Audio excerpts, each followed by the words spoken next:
हा YouTube family, तुम्हाला पाला मच्छी फ्राय केलेला दाखवला होता. आता बघा मी गरम भात घेतलेली. आता या बघा ती मस्त पीस. आता हा 2 पीस घेतला आहे. एक रस्सा बनवलेला आहे तुम्ही बघू शकतो. आणि आता याच्यावर थोडं तेल घ्यायचं आहे, पाला मच्छीचा तेल.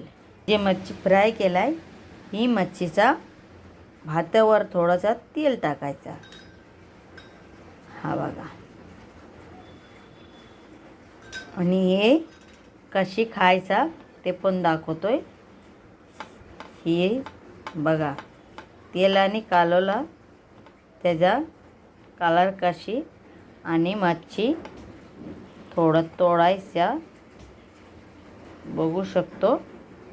ही तोडायचा आणि हे जे बरोबर अशी गरम भातावर खायचा. तुम्हाला कशी वाटला हा रेसिपी तुम्ही कमेंटमध्ये सांगा. आणि ही दुसरी एक मच्छीचा त्याचे पण कढी केलं आहे, ते पण मटनसारखा झालेलं आहे. तुम्ही आता मला ह्या ताटलीचा बघू शकतो कशी झाली. तुम्हाला आवडला असेल सबस्क्राईब करा, कमेंट करा, लाईक करा. Bye YouTube family.